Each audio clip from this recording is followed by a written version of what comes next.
Hey, I'm Bert, and welcome to Season 2 of Dabbing with Washington Artists. If you're new to the show, the idea is simple. 6 questions, 6 dabs.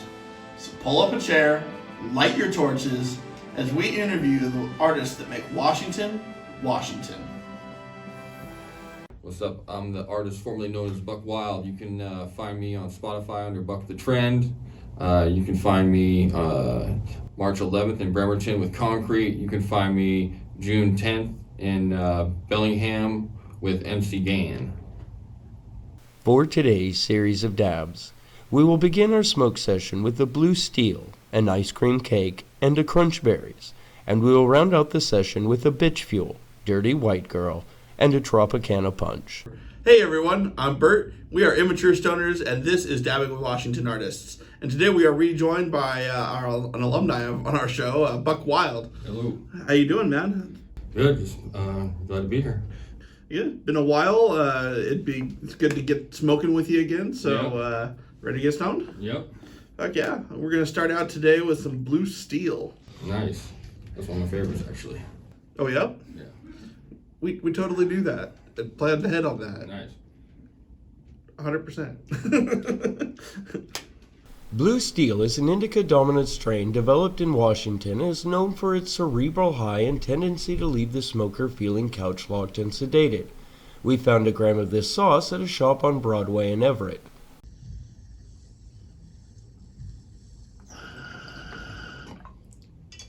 Okay, let's see how that works.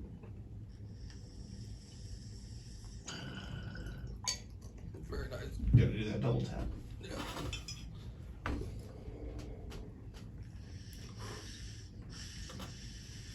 Blue steel. That's the Zoolander look, right? Yeah. All right, so we like to ask everyone, what role does cannabis play in your creative process? Oh man, I'm doing a lot of cannabis related stuff now as far as like the music. I did the cannabis album, the Rexstar Raiders, and we had a bunch of weed tracks on there, and I've been doing like solo single tracks. I did one with a weed rapper named Yak Nasty, the Northwest Weirdos. We've had them on the show. Yeah, they're great dudes. Shout out to Yak. Yeah, me and Yak did this song called Weed and Rap, and we had my partner Remy on there and stuff, and We've had him on as well. yeah, so we did that track, and it's just about how weed and rap just go together and like so well, and it almost seems like they were made for one another at times for me. Like the anxiety and like depression and stuff like that tend to melt away when you got like that good music and the good vibe with your cannabis. So like I just feel like, I don't know, like they're just built to go together. So like Yak Nasty said, like weed and rap go together like cheese and mac. Like is that they go together hand in hand basically. So Are there any particular strains that you're really digging right now?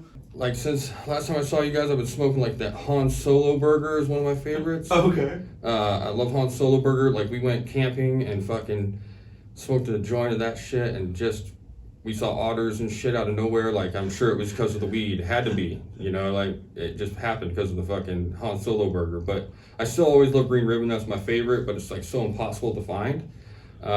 We actually just got some wax of it the other day, but that's the first time I think like 9 to 10 months I'd even seen it.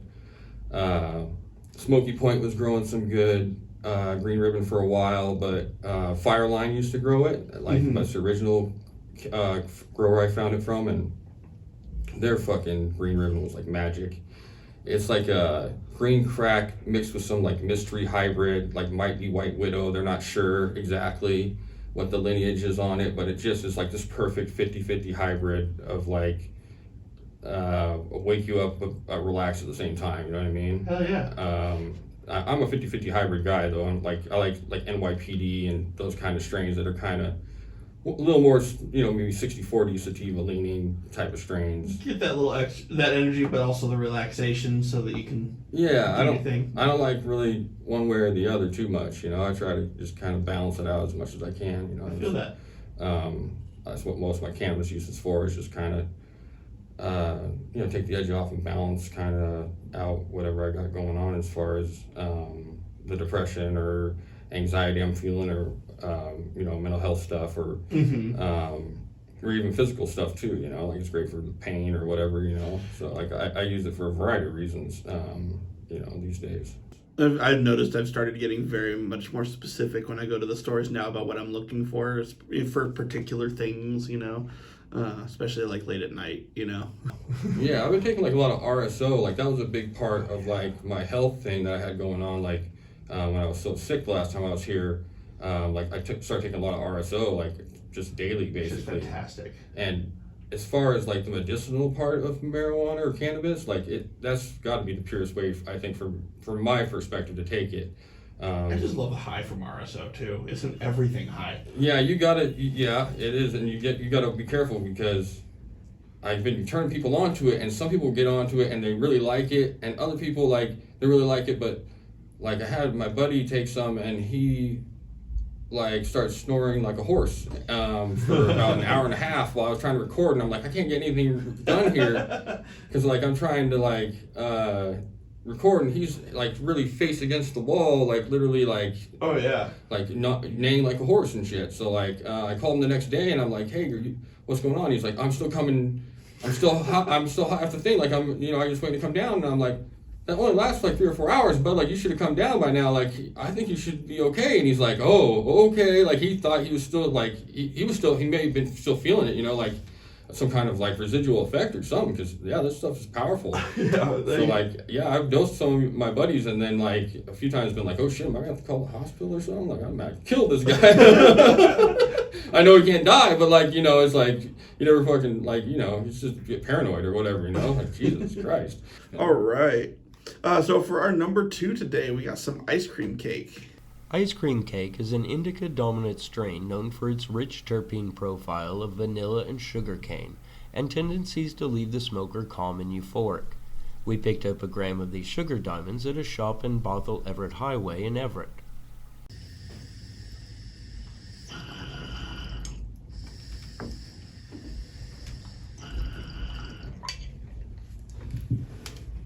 Yeah. These diamonds taste so good. All right. So how has living in Washington influenced your sound or your process? Oh, I mean, as far as Washington, I mean, I try to think of myself as like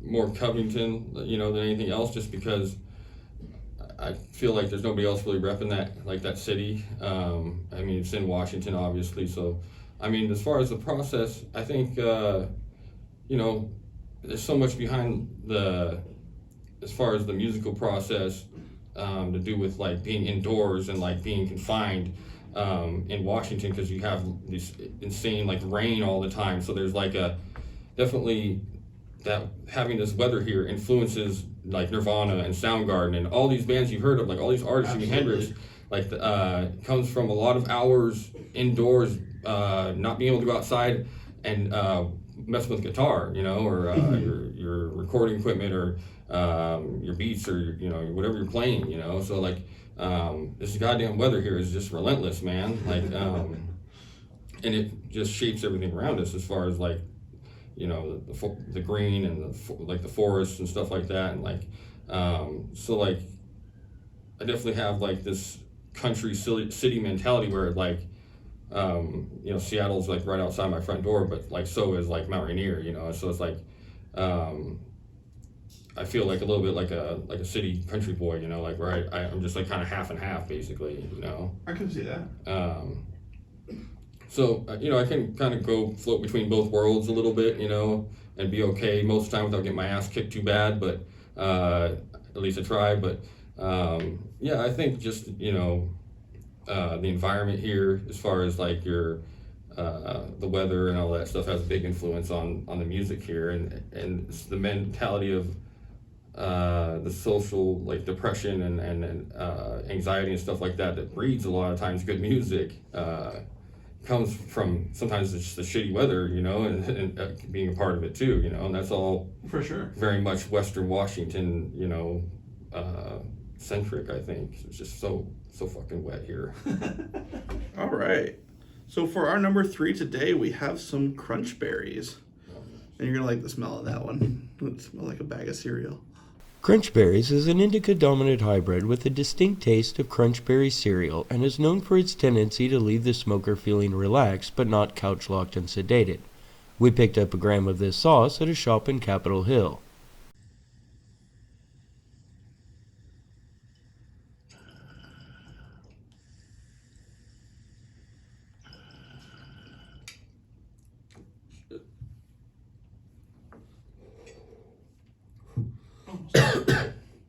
That's interesting. Right. All right. So you've had a lot of shows recently. The Concrete's birthday slash coming up on March 11th. Yes. What can you tell us about it? Oh man, me and Concrete go way back. We're gonna be there with Ludo's Flex, and I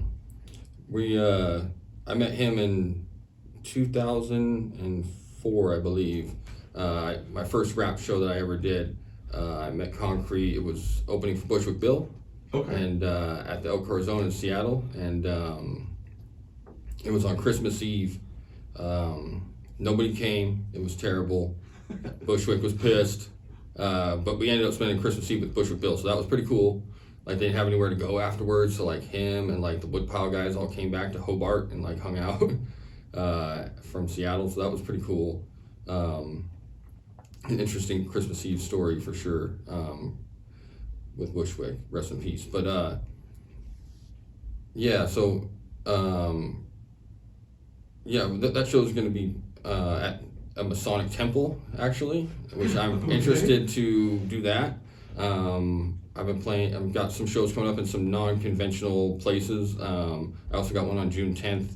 We're doing it up in Linden, right outside of Bellingham. My buddy MC Gann, that's in a chapel, so we're going to be playing like a Masonic temple and a church are our next two shows. Okay. So those should be interesting. I'm DJing like those shows. I've been DJing for myself a lot, so I've been really enjoying that. Kind of getting into, if I'm not constantly like kind of dipping my hands into something new, I tend to get like a little bored. So I saw that like we were having issues with like DJs not showing up, and we were having issues with guys not having DJs or not knowing how to play their music and stuff like that. So I was like, I just can't take any more of this. Like, I'm just going to learn how to do it. So I went out and got the DJ controller and learned how to use it. And I started getting into it, and I kind of like it now. It's pretty fun to do most of the time.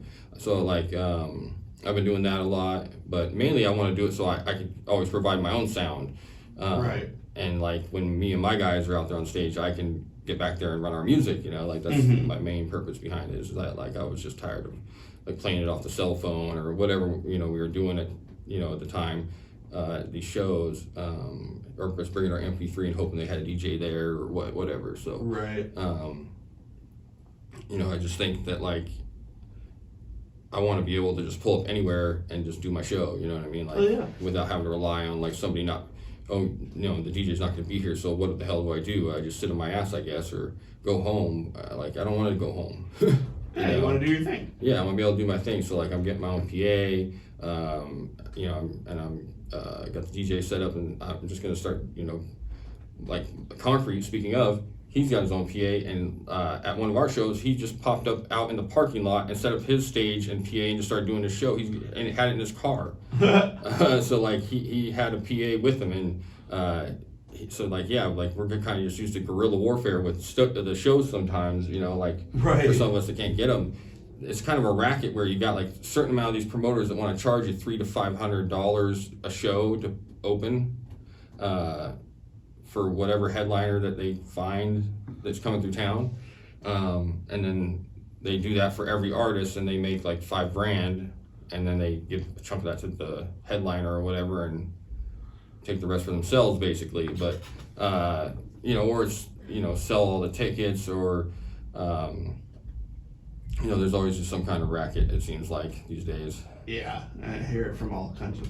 Artists. Yeah, so what I want to do is just be able to just pop up like Concrete's doing and just be able to do my show wherever, and he just rent a hall or whether we find an old chapel up in Bellingham to do the show, and that's what we use. That's what we're going to use, and we got to go out and go to Costco and buy the chips and the pop ourselves. Like we'll go out and get it ourselves and provide people with the show, and that's what we'll do, if we gotta do it that way.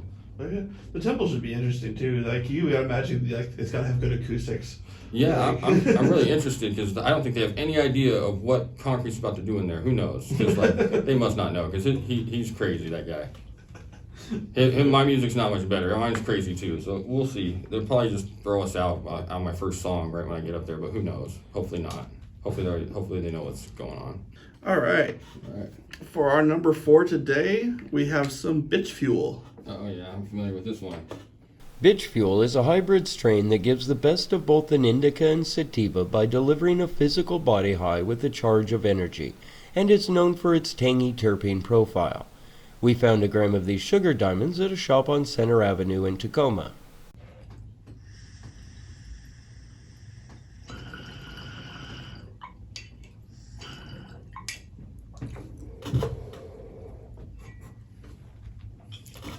I was a little cautious after that last one. Holy shit. Woo! Best flavor ones. My ass. All right. So you just released the song "My Last Words." Yeah. What can you tell us about it? Oh, I mean, I wanted to do kind of like a final message. If I were to die, what would be like the last thing I'd want people to hear from me? Like if I had something important to say. And I don't know if that's ended up happening in the end, but I kind of just did like a song that has a little bit more emotion than what I've usually put into most of my stuff, where I'm trying to be a little more just upbeat and fun or funny or witty or whatever the fuck, but I don't do a lot of like passionate songs or like sad songs. That's just really not my thing. I kind of had like a lot of bad shit in my past, so I'm I try to stay more towards the lighter side of things with my art, just because I've seen enough dark shit and I've listened to enough of it. Like I grew up on ICP and Brother Lynch and that stuff, and as much as I love that stuff, like at the end of the day, it's good to have variety, so that way you're not putting all just one type of thing in your head all the time. For sure. Even if you enjoy horror, it's not healthy for you to do that 24/7. Like, it's okay to put on Bob Marley every now and then. It's gonna be all right. Like, and having that balance and stuff too, like I was talking about, that comes with not just like what you're eating and stuff like that, but also like with and what you're smoking, but also like with your music and shit too, and your media, like what you consume and stuff like that. A big portion of that too has an influence on everything from your mental health to your physical health. You know what I mean? Like, it's important, I think, to, like, for me, I listen to like horrorcore and bluegrass, so like I have like a pretty two very differing tastes, even though they don't seem to contradictory. Just because one seems to cancel out the other doesn't mean they're not true. Like, it's still Sure. it's you can still enjoy both. Like, you can like rap and country. Like, it's not. Well, yeah, visit the spectrum of emotion and music, and yeah, absolutely. Yeah. I mean, so it's like, I think it's good just to kind of mix it up and stuff, a little bit. All right, so for our number 5 today, we have some Dirty White Girl. Oh yeah, that looks like some butter there. It does kind of, it's that kind of consistency. Dirty White Girl is a sativa-dominant strain that delivers a surge of energy and tends to leave the smoker feeling chatty and social, and it is known for its sweet, citrusy smell and taste. We picked up a gram of this crumble at a shop in Capitol Hill.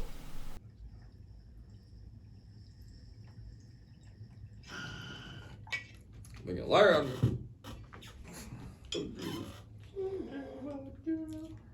Oh, that was a good one. All right, so how would you say that your sound has changed or developed over the past years, or even since we last smoked together? I think I'm going into my 4th year now, and I spent just like my first year or so kind of just figuring out the basics, and how to record, and we made that first album, The Pain Mob, and we didn't even have it mixed and mastered. Like, we didn't know what the hell we were doing, so it started out very basic and stuff like that, as far as it was very humble beginnings as far as that goes, but slowly as I learned, okay, I should have this mix and master so it sounds good, and then I started working with better artists and started learning, picking up just bits and pieces as I go, and that's kind of refined the sound as far as like it just sounds overall better. I mean, I'm still doing the same type of music. I think it's just like your traditional like old school hip hop basically, but and I've been throwing in different types of like country rap songs every now and then, but mostly just staying with my your standard, stereotypical hip hop that everybody's used to, but definitely just getting better over time. It's still early on. I've only been doing this, like I said, going on 4 years now. So like the first couple of years were just kind of learning the ropes, and after working with the Grand Arc and the Apostle and Cruise Control and all the other artists like Misery and all the other artists that have done features for me and stuff like that, you start to pick stuff up, definitely. And even just working by myself, at home, my recording process is totally different now. Like I know I'll go through and lay down like one layer of vocals, and then I'll go through and like lay another layer on top of that, kind of get it where I want it, and then I'll go through and refine it, and on another layer after that, and then get rid of my old stuff, that's not there. And spending the time to really know the material before I go out there and get on the mic, just like knowing that I need to know it with almost going up to where I don't even need to have the lyrics in front of me. So it sounds natural when you're on the mic. Right. Little things like that, they make a big difference like on the end product, I think, a lot of times. And having the right equipment and stuff definitely help. And I've done like, ever since Brickstore Raiders, I've put out like a handful of singles, and it's kind of been a mixed bag. I've done that like a few traditional rap songs, but I've done quite a few country songs lately too. I did like this Clint Eastwood of the Hood. That was like kind of like a fish out of water type of story about that's like cowboy that's like in the hood basically, and he doesn't know what the hell he's doing. I'm gonna have to listen to that one. And so I just kind of been doing fun stuff like that lately, and they're kind of more goofy songs, I guess, like you would say, but that's cool. I like to just keep it light most of the time, and as far as like what's next, I'm working on this album called Midlife Rep Crisis that I'm going to do this year finally. I've been talking about it for a little bit, but I'm for sure doing it this year. I'm going to do I haven't even put out like my first solo album yet. I've done like the 2 project albums, and I put out an EP and then a bunch of singles, but I've yet to really put out my first solo album. So this one's going to hopefully be it this year. Hell yeah. So we'll see what comes of that. That's like what I'm focused on right now more than anything. Fuck yeah, I look forward to hearing it. Yeah, it should be cool.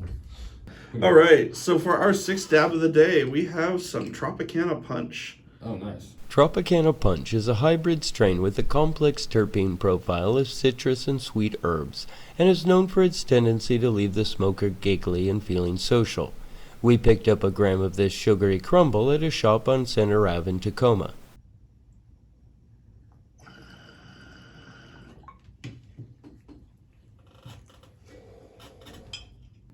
So we mentioned the song already, but you do have a song called Weed and Rap that you released last year, and it has some familiar names on there that we've had on the show, like Yak Nasty and Remy Music. Why is weed such a cultural staple in the rap community, and why is it important that it stays that way? Rap music has always been like the voice of, the common man in the streets and stuff like that. I think that their movement has kind of been along the same trajectory almost, where like we had like, NWA and like this prohibition going on around the same time, I think that, they kind of almost go hand in hand, like I was saying earlier, just with the weed and rap thing. But it's definitely, they're on some kind of, political, from everything from the politics of it to the just being the voice of the streets. I think that marijuana enhances that too. Like I think that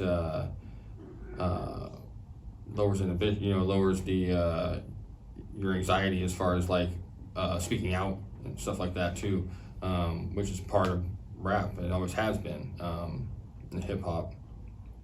has always been the voice of the streets and the people and stuff like that. So I just think that, yeah, I mean, they go together. And that kind of shows in some of your music too, obviously. I mean, you guys definitely seem to embrace it. Yeah. God, could you even imagine like that whole movement without weed? Like, imagine what that would have been like. Yeah, who knows? I mean, there's so many of our great rappers are stoners, like from Snoop Dogg to Wiz Khalifa to the Cottonmouth Kings. Like, they kind of just, I don't know, for some reason, I can't quite pinpoint exactly, but they seem to just have some kind of trajectory that goes together. One of the artists that always got me too, and I know this isn't rap, but fucking Willie Nelson. He's always been this weird anomalous creature in the music world. Yeah. You know, he's this stoner hippie guy that also kind of appeals to the conservatives a little bit too, right. And it's just like, how do you exist? Like, you know. Well, people, he exists because the music's good. Like, people love it. So like they were willing to overlook, people like my mom that that are conservative. Are willing to overlook that because of his music's great. You know what I mean? And sure. He's nice too. That helps. And that happens. Like if he was a rigid prick or something like that, like it would be probably different. But yeah, absolutely. But if he's a good dude and he smokes a little weed, then they're willing to overlook it a little bit. Even if it was illegal, they're just like, what's Willie? Anyway, man, thank you so much for joining us today. Thank you guys for joining us. Make sure you click like, subscribe, share with your friends, and make sure to check out immaturestoners.com for merchandise and other stuff. Thank you for joining us again, thanks, man. man. Appreciate it. Stay high, everyone.